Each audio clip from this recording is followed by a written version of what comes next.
السلام علیکم ورحمۃ اللہ وبرکاتہ۔ اعوذ باللہ من الشیطان الرجیم، بسم اللہ الرحمن الرحیم۔ الحمد للہ والصلاۃ والسلام علی رسول اللہ وآلہ آل اللہ، واللعنۃ الدائمۃ علی اعدائہم اعداء اللہ من یوم عداوتہم الی یوم لقاء اللہ۔ عباد اللہ اوصیکم ونفسی بتقوی اللہ، اتقوا اللہ فإن خیر الزاد التقوی۔ بندگان خدا، آپ سب کو اور اپنے نفس کو تقوی الہی کی وصیت کرتا ہوں، تقوی الہی کی نصیحت کرتا ہوں، تقوی الہی کی دعوت دیتا ہوں اور تاکید کرتا ہوں کہ اپنی زندگی تقوی کے مطابق بسر کریں۔ تقوی تدبیر تحفظ ہے انسان کی زندگی کے لیے۔ اللہ تعالیٰ نے جہاں پر نعمت زندگی انسان کو عنایت فرمائی ہے، زندگی کے تحفظ کے لیے خوبصورت تدبیر بھی مقرر فرمائی ہے، جس کا عنوان تقوی ہے۔ تقوی کا عامل قرآن کریم نے صراط مستقیم کو قرار دیا ہے۔ انسان اپنی مرضی سے جہاں چاہے، جس ماحول میں چاہے تقوی قائم کر لے، یہ ناممکن ہے فقط صراط مستقیم پر۔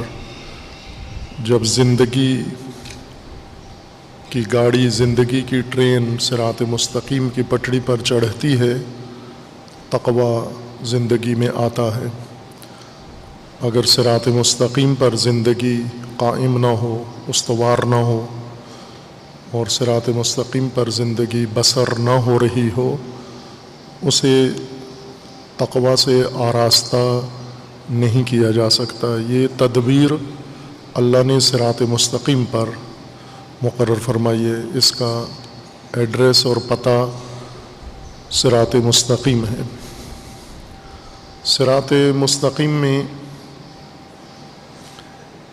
یہ خطر بھی قرآن کریم نے اعلان کر دیا ہے کہ جب آپ صراط مستقیم پر اپنی زندگی لانا چاہتے ہیں یا زندگی صراط مستقیم پر لانے کے بعد اسے قائم رکھنا چاہتے ہیں، جاری رکھنا چاہتے ہیں، وہاں دیگر خطرات کے ساتھ ایک بڑا خطر سبل کا ہے۔ وہ سبل جو صراط مستقیم سے ہٹ کر بنائے گئے ہیں مختلف طبقات نے اور مختلف انسانوں نے اور شیاطین نے۔ انسان کو صراط مستقیم سے ہٹانے کے لیے مؤثر ترین ذریعہ سبل ہے، زندگی کے وہ راہیں اور راستے جو صراط سے دور ہیں، الگ ہیں، علیحدہ ہیں، اور ان پر چل کر انسان خود ہی صراط مستقیم سے دور ہو جاتا ہے۔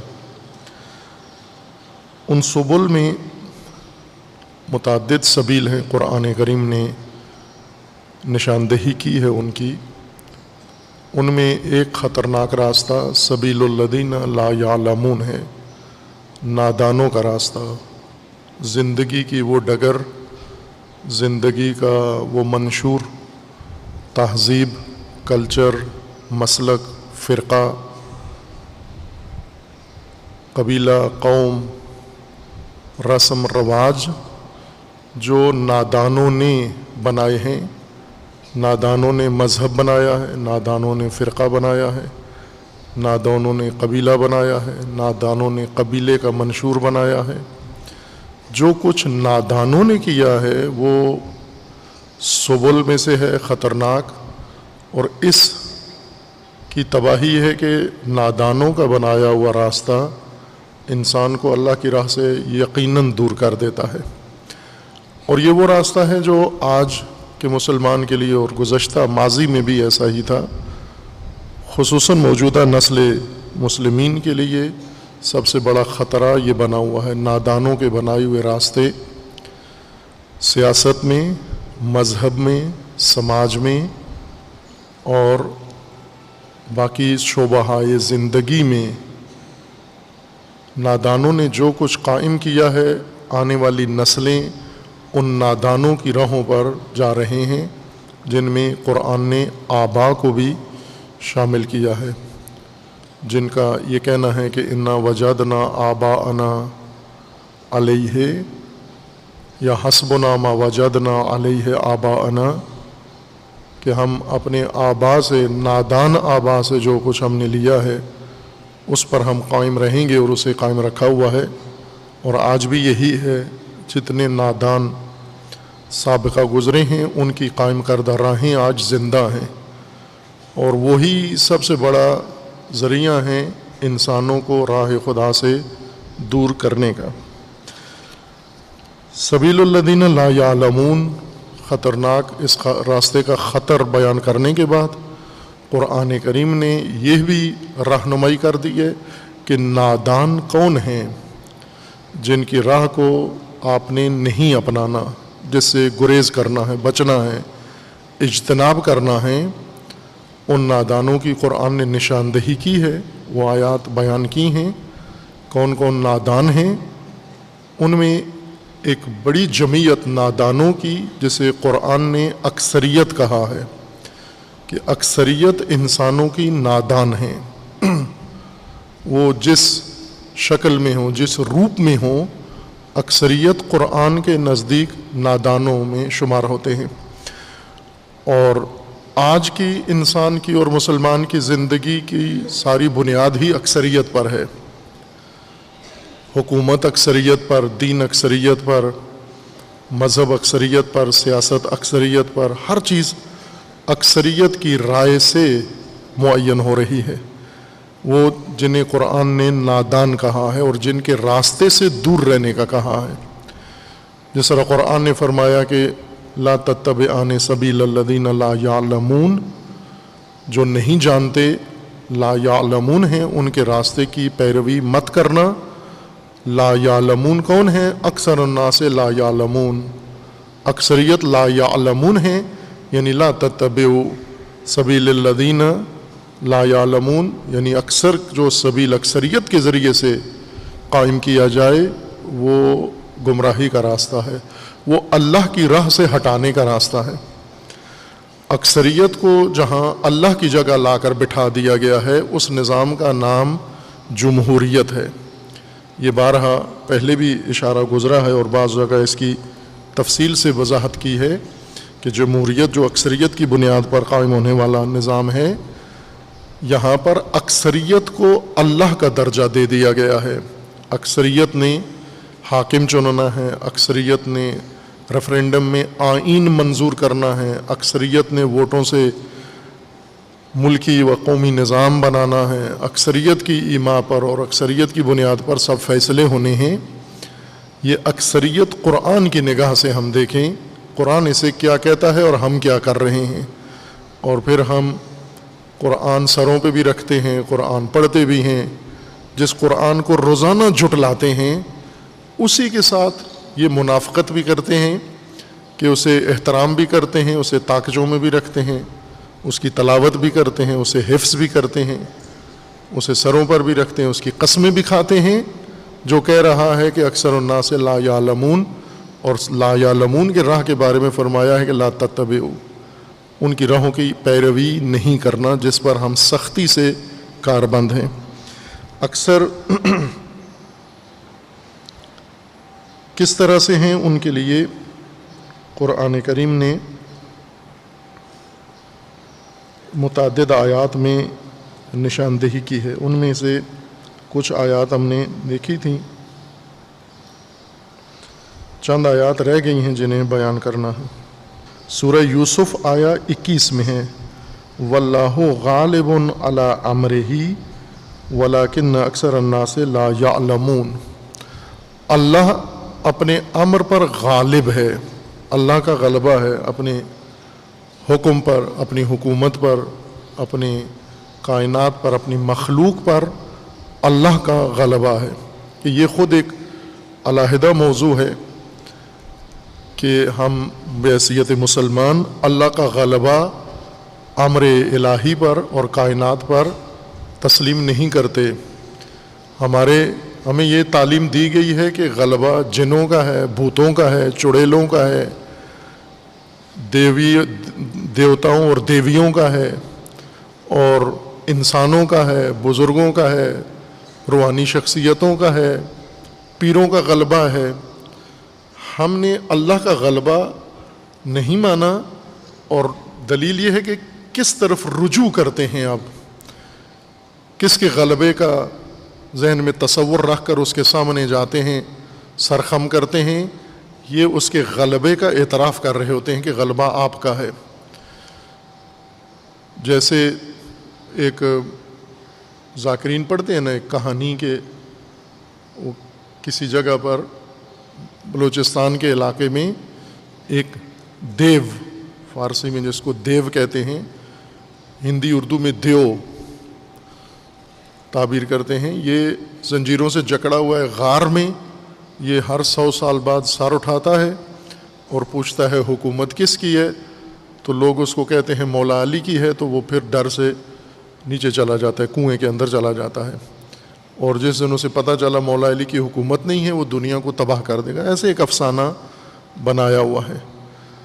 خوب ایسے ہی ہم جو اپنے روزمرہ امور میں جس کے پاس طاقت ہے، غلبہ ہے، اس کی طرف رجوع کرتے ہیں، ہم اس کے ذریعے سے اپنے سارے معاملات حل کرتے ہیں۔ کس کی غلبہ ہے، کس کی حکومت ہے؟ اللہ کے علاوہ سب کی حکومت کے ہم قائل ہیں، اللہ کے علاوہ سب کے غلبے کے قائل ہیں ہم۔ ستاروں کا بھی غلبہ ہے، سیاروں کا بھی غلبہ ہے، یہ انگوٹھیاں پہنتے ہیں تقدیر بدلنے کے لیے، اس کا مطلب یہ ہے کہ پتھروں کا بھی غلبہ ہے انسان کے اوپر، بلکہ جانوروں کا بھی غلبہ ہے۔ اب ہندوستان میں جائیں، جتنا گائے کا غلبہ ہے بشریت کے اوپر، اتنا کسی اور چیز کا، اتنا وہ بھگوان کا بھی نہیں ہے جتنا گائے کا غلبہ ہے۔ وہ اسی طرح بعض دیگر خطوں میں، بعض دیگر مذاہب کے اندر جانوروں کا غلبہ ہے۔ سورہ مبارکہ یوسف میں اللہ تعالیٰ کا فرمان ہے، آیا 21 میں، واللہ غالب علی امرہ، لیکن یہ غلبہ ولیکن اکثر الناس لا یعلمون، اکثر لا یعلمون ہیں، اکثریت لا یعلمون ہیں۔ سورہ یوسف میں آیا 40 میں ہے، ذالک الدین القیم ولیکن اکثر الناس لا یعلمون، یہ دین قیم ہے تمہارا۔ اس آیت کو مکمل میں پڑھ دیتا ہوں چونکہ اہم مضمون ہے اس کے اندر۔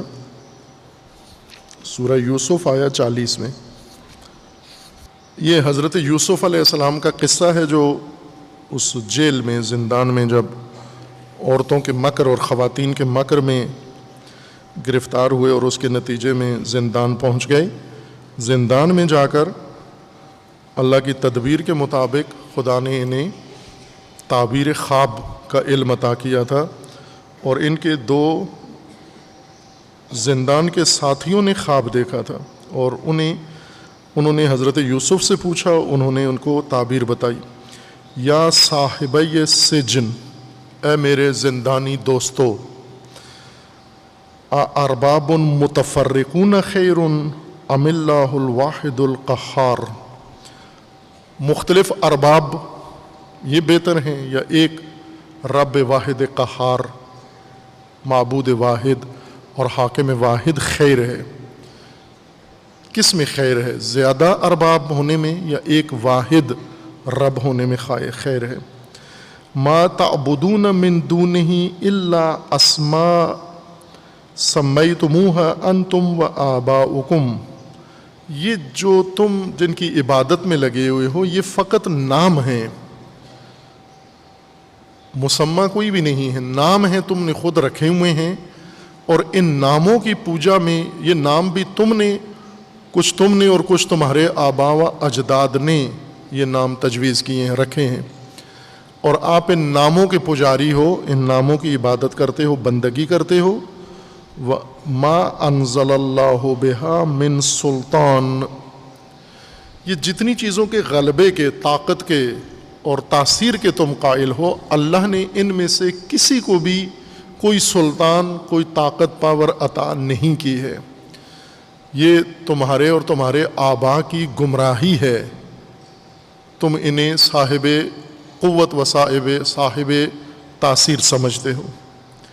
اللہ نے انہیں کوئی سلطان عطا نہیں کیا۔ ان الحکم الا للہ، حکومت فقط اللہ کی ہے، اللہ کے علاوہ کسی کو حق حکومت نہیں ہے، حکم مختص ہے خدا کے ساتھ۔ امر اللہ تعبدوا الا ایاہ، اس رب کا، اس اللہ کا حکم یہ ہے کہ اس کے علاوہ کسی کی اطاعت اور کسی کی بندگی نہ کرو۔ ذالک الدین القیم، یہ دین قیم ہے، اللہ کی حاکمیت یہ دین قیم ہے۔ انسانوں کو حاکم نہ مانو، شیاطین کو حاکم نہ مانو، ستاروں سیاروں کو حاکم نہ مانو، بھگوانوں کو، جانوروں کو، دیویوں کو نہ مانو، انسانوں کو نہ مانو۔ یہ بات پہلے بعض دیگر مباحث میں عرض کی ہے کہ سب سے بڑا طاغوت وہ انسان ہیں جن کو انسان نے اپنا حاکم مان لیا ہے اللہ کے مقابلے میں، یہ سب سے بڑے طواغیت ہیں۔ پتھروں کے پجاری کم ہیں، درختوں کے کم ہیں، جانوروں کے کم ہیں، انسانوں کی پوجا کرنے والے، انسانوں کی پرستش کرنے والے، انسانوں کی اطاعت کرنے والے، انسانوں کی غلامی کرنے والے زیادہ ہیں، خواہ کسی بھی لباس میں ہوں۔ کفر کے مسلمانوں کی اصطلاح کے مطابق کافر ہیں یا مسلمان ہیں، لیکن غیر اللہ کی اطاعت کے لحاظ سے سب ایک جیسے ہیں۔ جو اپنے آپ کو مسلمان کہتا ہے وہ بھی اللہ کے علاوہ کسی کی بندگی غلامی میں مصروف ہے، اور جو اپنے آپ کو مسلمان نہیں کہتا وہ بھی انہی کی غلامی میں مصروف ہے۔ ان الحکم الا للہ امر ان لا تعبدوا الا ایاہ ذالک الدین القیم، یہ دین قیم ہے، یہ سیدھا استوار اور برپا دین یہ ہے، دین قیم یہ ہے۔ ولیکن اکثر الناس لا یعلمون، لیکن مشکل یہ ہے کہ اکثر لا یعلمون ہیں، اکثر نادان ہیں، اکثر نافہم ہیں، اکثریت نہیں جانتے دین قیم کیا ہے اور دین کی بنیاد کیا ہے، اس لیے غیر اللہ کی سلطنت کو قبول کر لیتے ہیں، جن کے لیے اللہ نے کوئی سلطان و سلطنت مقرر نہیں کی، کوئی سلطہ خدا نے ان کو عطا نہیں کیا، لیکن انسان ان کے تسلط کے قائل ہو گئے ہیں۔ اسی طرح سورہ یوسف میں ہی آیا 68 میں اسی داستان کے ذیل میں ہے، حضرت یوسف علیہ السلام کی داستان کے ذیل میں حضرت یوسف کے وہ نادان بھائی جنہوں نے بچپن میں یوسف کے ساتھ ظلم کیا، جنایت کی، کنویں میں پھینک دیا حسد کی وجہ سے، اور اللہ تعالیٰ نے اس سے نجات دے کر حضرت یوسف کو مصر کی امارت و حکومت تک پہنچا دیا۔ پھر اس کے بعد وہ بھائی جب محتاج ہوئے تو دوبارہ حضرت یوسف کی طرف آئے۔ وقال یا بنی لا تدخلون من باب واحد، حضرت یعقوب نے جب اپنے ان بیٹوں کو، یہ جو 11 ناخلف بیٹے تھے، ان کو بھیجا کہ جاؤ پڑوس کے ملک میں، اس ملک میں قحط ہے، پڑوس کے ملک میں رزق زیادہ ہے، وہاں کے حالات، معیشت بہتر ہے، اقتصاد بہتر ہے، وہاں جاؤ آپ مدد کے لیے۔ اور ساتھ ان کو نصیحت یہ کی ہے، لا تدخلون من باب واحد وادخلوا من ابواب متفرقہ، ایک دروازے سے نہ جانا، متفرق ابواب سے، الگ الگ دروازوں سے جانا۔ وما اغنی عنکم من اللہ من شیء، اور تمہارے لیے غنا فقط اللہ کی طرف سے ہوگی، بندوں کے ہاتھ میں تمہارا رزق نہیں ہے، یہ ذہن میں رکھنا۔ کہ پڑوس کے ملک میں کنعان سے، فلسطین سے مصر میں جا رہے تھے یہ مدد مانگنے کے لیے، اور ساتھ چونکہ نبی خدا تھے ان کے سربراہ و رہبر، تو نبی نے ان کو مواحدانہ رہنمائی کی کہ اس ملک میں مدد کے لیے جا رہے ہو، وہاں سے راشن لینے کے لیے، لیکن یہ ذہن میں رکھنا کہ خدا سے تمہاری ضرورت پوری ہوتی ہے۔ وَمَا أُغْنِيَ عَنْكُم مِّنَ اللَّهِ مِن شَيْءٍ، یہ نہ ہو کہ اللہ کو بھول کر صرف پڑوسی حکومت اور اس کے حکمرانوں کے بندے بن جاؤ اور غلام بن جاؤ اور عہد کا رہو اور بیعت کا رہو کہ آج سے ہم تمہارے غلام ہیں، چونکہ تم نے ہماری معیشت میں مدد کی ہے، ملک کو دیوالیہ ہونے سے بچایا ہے، ہمارے خاندان کو فقر و فاقہ سے بچایا ہے، لہٰذا آج سے ہم تمہارے بندے ہیں۔ یہ نہ کرنا۔ ان الحکم الا للہ، حکومت فقط خدا کی ہے، اللہ کے علاوہ۔ یہ دوسری دفعہ تکرار ہو رہا ہے یہ لفظ، جس کے مسلمان قائل نہیں ہیں، ان الحکم الا للہ۔ یہ وہ چیز ہے جو عملاً آج کے مسلمان نے رد کر دی ہے، یہ آیت جھٹلا دی ہے۔ ایک ملعون انسان ہندوستان میں پیدا ہوا جو گائے گائے اس طرح کے بیہودہ حرکتیں کرتا ہے، باتیں کرتا ہے۔ اخیر دنوں میں اس نے قرآن کی آیات کے بارے میں یہ موضوع اٹھایا تھا کہ یہ آیات قرآن سے نکال دی جائیں، یہ قرآن کی آیات نہیں ہیں، اور اس پر سب نے مذمت کی اور کرنی بھی چاہیے تھی، چونکہ مرتد انسان ہے اور اللہ کے احکام کا دشمن ہے، اس وجہ سے بطور دشمن خدا اس کو سب نے مذمت کی۔ صرف مذمت کی جبکہ حکم اس کا مذمت سے آگے ہے، جو کچھ وہ کر چکا ہے پہلے، ازواج رسول اللہ کی بے حرمتی کر چکا ہے اور مقدسات دین کی بے حرمتی کر چکا ہے، بہت کچھ۔ آخری قدم میں اس نے قرآن کی آیات کی بے حرمتی کی اور قرآن کی، اور سب نے اس کی مذمت کی ہے۔ اگر وہ کہتا ہے کہ قرآن سے مثلا 26 آیات یہ نکال دی جائیں تو وہ قابل مذمت ہے، تو جو ان الحکم الا للہ کو قرآن سے نکال دیں اور نہ مانیں تو وہ قابل تعریف ہیں، ان پر درود پڑھنا چاہیے، ان پر صلوات پڑھنی چاہیے، ان پر بھی لعنت ہونی چاہیے۔ قرآن کی ایک آیت جو جھٹلائے اس پر بھی لعنت ہونی چاہیے، قرآن کی 26 آیات جو جھٹلائے اس پر بھی لعنت ہونی چاہیے۔ ان الحکم الا للہ، حکم فقط اللہ کا ہے، حکومت فقط اللہ کی ہے۔ توکل تو علیہ توکل، تو میں حضرت یعقوب کا فرمان ہے کہ میں اسی اللہ پر توکل کرتا ہوں جس کی حکومت و سلطنت ہے۔ وَعَلَيْهِ فَلْيَتَوَكَّلِ الْمُتَوَكِّلُونَ، اور جن کو سہارا چاہیے وہ اسی کا سہارا لیں، اس سے بڑھ کر اور بہتر کوئی اور سہارا نہیں ہے۔ وَلَمَّا دَخَلُوا مِنْ حَيْثُ أَمَرَهُمْ أَبُوهُمْ مَا كَانَ يُغْنِي عَنْهُمْ مِنَ اللَّهِ مِنْ شَيْءٍ إِلَّا حَاجَةً فِي نَفْسِ يَعْقُوبَ قَضَاهَا۔ یہ اپنے والد کی وصیت کے مطابق مختلف ابواب سے داخل ہوئے، جس طرح والد نے کہا تھا اسی طرح کیا۔ ما کان یغنی عنہم من اللہ من شیء، اللہ سے بے نیاز انسان کو کوئی نہیں کر سکتا، کوئی چیز، نہ مال، نہ دولت، نہ خاندان، نہ حکومت، نہ سرمایہ دار، انسان کو اللہ سے بے نیاز نہیں کر سکتا۔ خب پھر کیوں بھیجا؟ یہ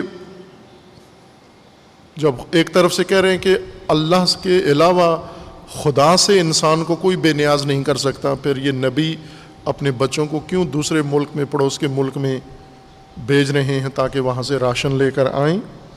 إِلَّا حَاجَةً فِي نَفْسِ يَعْقُوبَ قَضَاهَا وَإِنَّهُ لَذُو عِلْمٍ لِمَا عَلَّمْنَاهُ، اور یہ وجہ یہ تھی کہ حضرت یعقوب کے دل میں اور بات تھی اور حاجت تھی، ایک اور نقطہ تھا، وہی بیٹے کی امید۔ حضرت یعقوب نے کبھی بھی تسلیم نہیں کیا، بیٹوں نے یہ کہا تھا کہ اسے بھیڑیا کھا گیا ہے، یوسف دنیا سے چلے گئے ہیں، بھیڑیا کھا گیا ہے، نگل گیا ہے، لیکن حضرت یعقوب نے یوسف کی موت کو ان جھوٹے بھائیوں کی زبانی قبول نہیں کیا،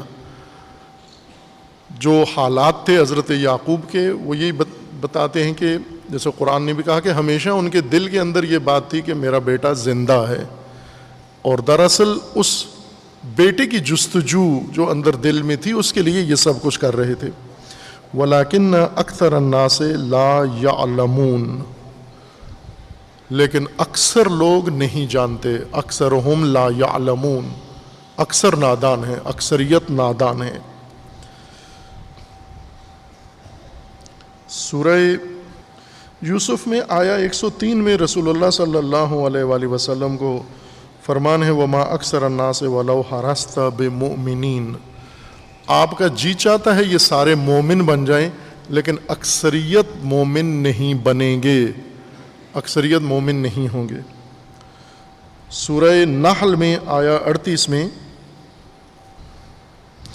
یہ اسی اکثریت کی باتیں ہو رہی ہیں جو ہمارے دلوں میں رب بن کر، الہ بن کر بیٹھی ہوئی ہے، ہم خود بھی اس کو اپنے آپ کو اسی میں سے سمجھتے ہیں، اور اکثریت جہاں جاتی ہے اس کے ساتھ ہم بھی چلے جاتے ہیں، شریک ہو جاتے ہیں، اپنے آپ کو اکثریت کا جز سمجھتے ہیں، اسی کی بات ہو رہی ہے۔ آیا 38 میں سورہ مبارکہ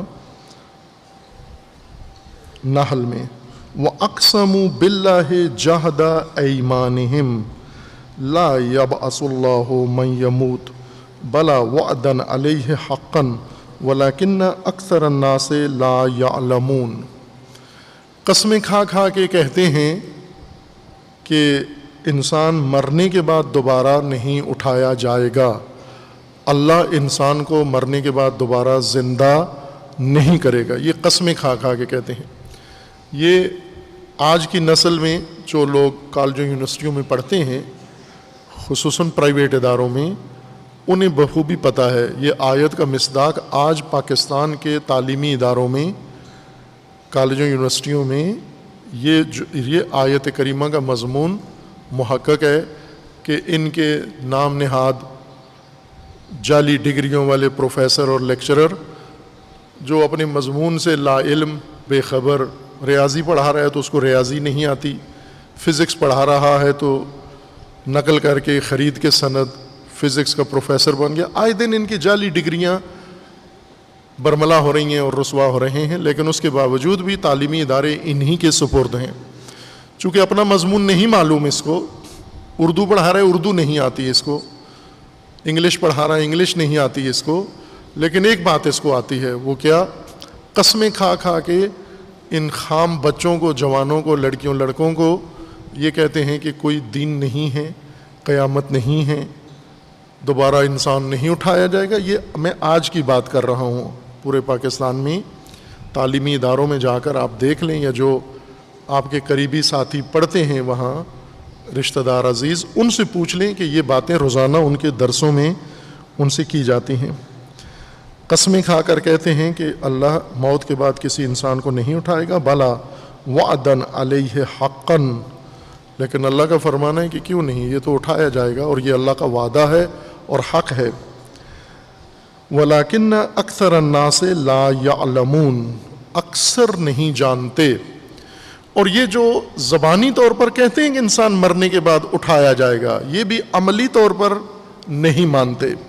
ہم اس کیٹیگری کا حصہ ہیں، ہم اس درجے کا حصہ ہیں جو زبانی طور پر کہتے ہیں کہ قیامت ہے، موت کے بعد انسان دوبارہ اٹھایا جائے گا، لیکن کرتوت بتاتے ہیں کہ نہیں ہے یقین۔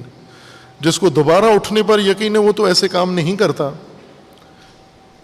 وہ تو معصیت نہیں کرتا، وہ جرم نہیں کرتا، وہ گناہ نہیں کرتا، وہ مرتکب نہیں ہوتا، اس کی تو ایسی لاہوی زندگی نہیں ہے، اس کی تو ایسی لابی زندگی نہیں ہے، وہ تو بہت سنجیدہ زندگی گزارتا ہے۔ لیکن جو ہماری حالت ہے اس سے لگتا ہے کہ ہمیں یقین ہے کہ قیامت نہیں ہے، موت نہیں ہے، دوبارہ اٹھایا نہیں جائے گا، حساب و کتاب نہیں ہوگا۔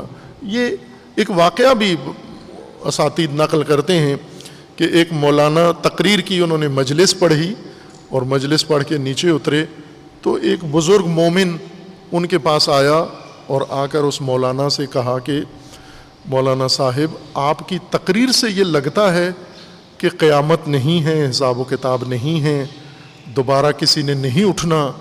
تو انہوں نے کہا کہ اگر اندر کی بات تمہیں پتہ ہے، چونکہ تمہاری تقریر ایسی تھی کہ خوف خدا تمہارے اندر نہیں تھا. تمہاری تقریر سے لگتا ہے تم اللہ کو بھی نہیں مانتے, تم خوف خدا بھی نہیں رکھتے, تمہیں مرنا بھی نہیں ہے.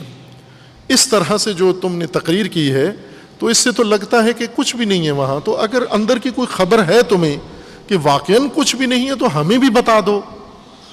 ہم کیوں اپنے آپ کو جان بوجھ کے سختی میں ڈالے ہوئے ہیں؟ ہم پرہیز کر رہے ہیں اور آپ مولانا ہو کر کسی چیز سے ہچکچاتے نہیں ہو.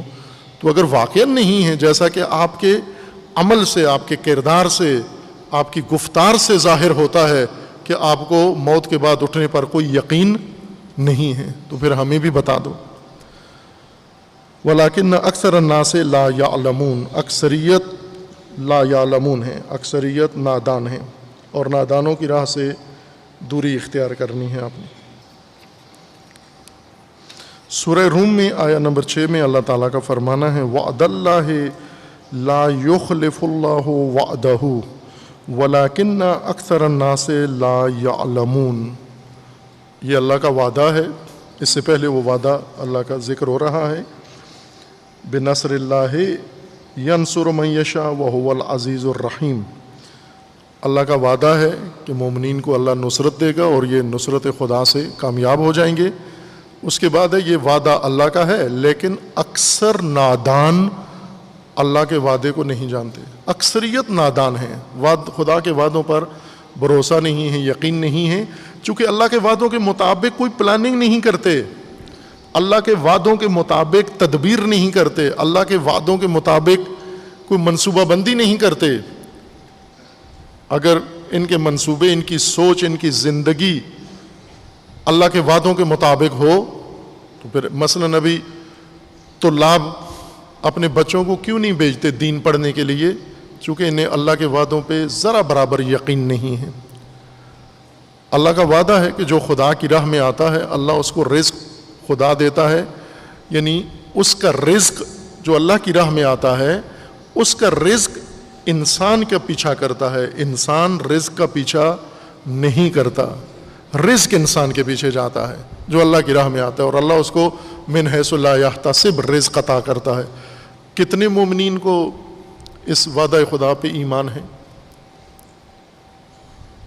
کتنے علماء ان کو اس وعدہ خدا پر ایمان ہے؟ رزق کے لیے کالج بھیجیں گے, رزق کے لیے یونیورسٹی بھیجیں گے, رزق کے لیے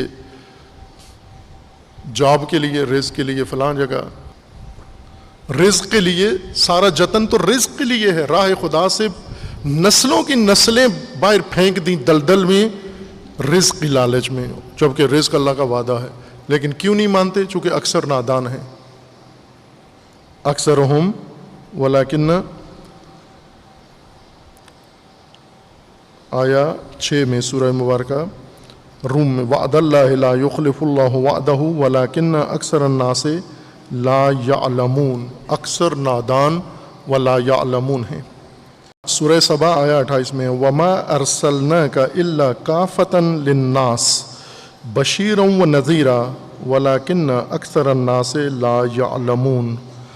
ہم نے رسول اللہ کے متعلق اللہ تعالیٰ کا فرمان ہے, ہم نے آپ کو کافۃ الناس کے لیے بھیجا ہے. کافۃ الناس یعنی تمام بشریت کے لیے, تمام انسانیت کے لیے, فقط مکہ مدینہ کے لیے یا عربوں کے لیے یا حجاز کے لیے نہیں بھیجا, یا فقط مسلمانوں کے لیے نہیں ہیں.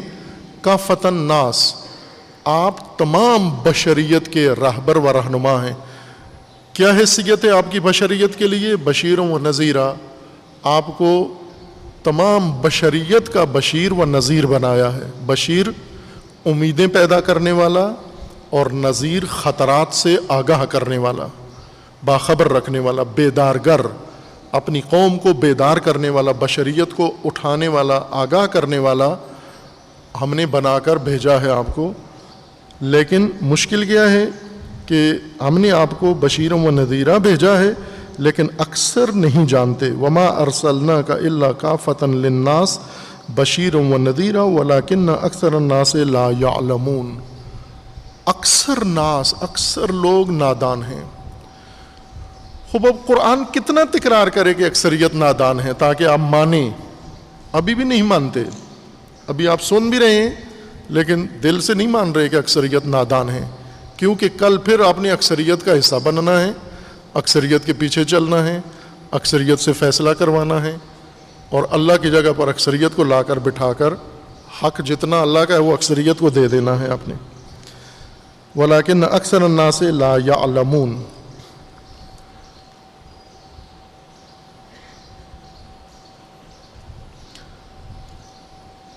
سورہ غافر میں آیا 57 میں آیا 56 اور 57 دونوں مشترکاً ایک مضمون بنتا ہے۔ ان الذین یجادلون فی آیات اللہ بغیر سلطان آتاہم ان فی صدورہم الا کبر ما ہم ببالغیہ فاستعذ باللہ انہ هو السمیع البصیر۔ جو آپ کے ساتھ آ کر اللہ کی آیات کے اندر الجھتے ہیں، مجادلہ کرتے ہیں، اور ان کے پاس کوئی اللہ نے ان کو سلطان و سلطنت اور یہ اختیار نہیں دیا ہوا، اس کے باوجود آ کر آپ سے الجھتے ہیں، ان کے دلوں کے اندر تکبر ہے اور یہ کبھی بھی اپنے مقصد تک نہیں پہنچیں گے۔ آپ پناہ مانگے اللہ کی بارگاہ میں، اور وہ سمیع البصیر ہے۔ لَخَلْقُ السَّمَاوَاتِ وَالْأَرْضِ أَكْبَرُ مِنْ خَلْقِ النَّاسِ وَلَكِنَّ أَكْثَرَ النَّاسِ لَا يَعْلَمُونَ۔ زمین و آسمان بنانا، کائنات بنانا زیادہ مشکل کام ہے، زیادہ بڑا کام ہے انسان خلق کرنے سے، اور اللہ تعالیٰ نے جب زمین و آسمان بنا دیا ہے، وہ خلقت اللہ کی ہے، تو انسان بنانا اللہ کے لیے مشکل نہیں ہے، لیکن اکثر لا یعلمون ہیں، اکثریت نادان ہیں، لا یعلمون ہیں۔ سورہ جاسیہ میں ایک آیت پہلے ہم پڑھ چکے ہیں جس میں خداوند تبارک و تعالیٰ نے رسول اللہ صلی اللہ علیہ وآلہ وسلم کو فرمایا ہے کہ آپ نے آپ نے نادانوں کی پیروی نہیں کرنی، لا یعلمون کی پیروی نہیں کرنی، ان کے دباؤ میں نہیں آنا، ان کی تجاویز پر آپ نے عمل پیرا نہیں ہونا۔ یہ آیت پہلے پڑھ چکے ہیں۔ سورہ جاسیہ آیت 26 میں اللہ تعالیٰ کا فرمانا ہے قُلِ اللَّهُ يُحْيِيكُمْ ثُمَّ يُمِيتُكُمْ ثُمَّ يَجْمَعُكُمْ إِلَى يَوْمِ الْقِيَامَةِ لَا رَيْبَ فِيهِ وَلَكِنَّ أَكْثَرَ النَّاسِ لَا يَعْلَمُونَ۔ خدا نے تمہیں قیامت میں پہلے تمہیں زندہ کرنا ہے دنیا میں، پھر تمہیں مارنا ہے، پھر موت کے بعد تمہیں قیامت میں دوبارہ اٹھانا ہے، لیکن اکثر لوگ نادان ہیں، اکثریت لا یعلمون ہیں۔ ہر بات قرآن کی اکثرہم لا یعلمون پر جا کر ختم ہو رہی ہے کہ اکثریت کو کہیں بھی آپ نے معیار قرار نہیں دینا۔ نبیوں کو جب کہا جا رہا ہے کہ اکثریت کے خوف میں نہ آ جانا، اکثریت کے دباؤ میں نہیں آ جانا، کہ سب مجمع ایک طرف لگا ہوا ہو تو آپ مرعوب نہیں ہو جانا ان سے، یہ اس لیے تھا کہ انسان بالآخر اکثریت کے چنگل میں اس نے جانا تھا جیسا چلا گیا ہے۔ اور ابھی اکثریت کی حکمرانی یہ جمہوری مولانا قرآن سے ثابت کرتے ہیں، وہ قرآن جو ہر دوسری تیسری آیت میں فرما رہا ہے اکثرہم لا یعلمون، یہ لا یعلمون کی آیات ہم دیکھ رہے ہیں۔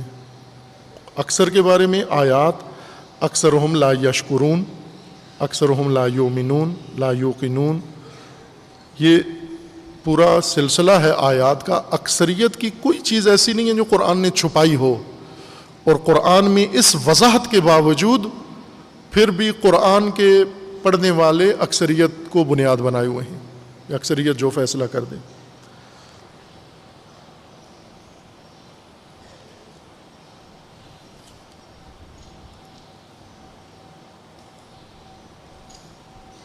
سورہ نحل میں آیا 101، یہ پڑھ چکے تھے، پچھلے ہفتے پڑھ لی تھی، دوبارہ آگے یہ وَإِذَا بَدَّلْنَا آيَةً مَكَانَ آيَةٍ وَاللَّهُ أَعْلَمُ بِمَا يُنَزِّلُ قَالُوا إِنَّمَا أَنْتَ مُفْتَرٍ بَلْ أَكْثَرُهُمْ لَا يَعْلَمُونَ۔ اکثریت لا یعلمون ہیں۔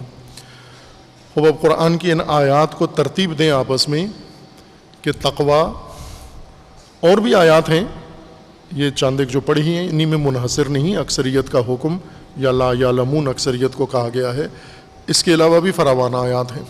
یہ صرف توجہ دلانے کے لیے اس بات میں کہ ہماری مشکل کیا ہے، کیوں تقوی سے دور ہیں، کون سے ہمارے عوامل ہیں جو ہمیں تقوی سے دور کیے ہوئے ہیں، اللہ کی دین سے اور اللہ کی راہ سے دھوکے میں کس نے ڈالا ہوا ہے، ہمیں اس توجہ کے لیے فقط یہ آیات پڑھی ہیں۔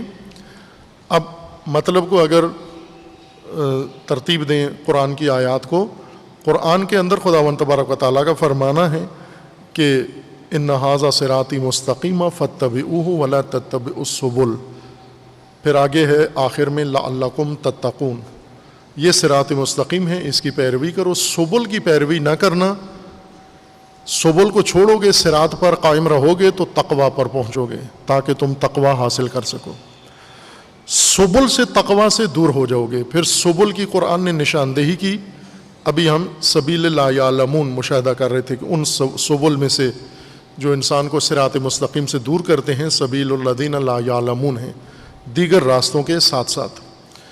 لا یعلمون کے مختلف مصادیق قرآن نے ذکر کی ہیں، جن میں سے ایک اکثریت ہیں، اکثریت لا یعلمون ہیں۔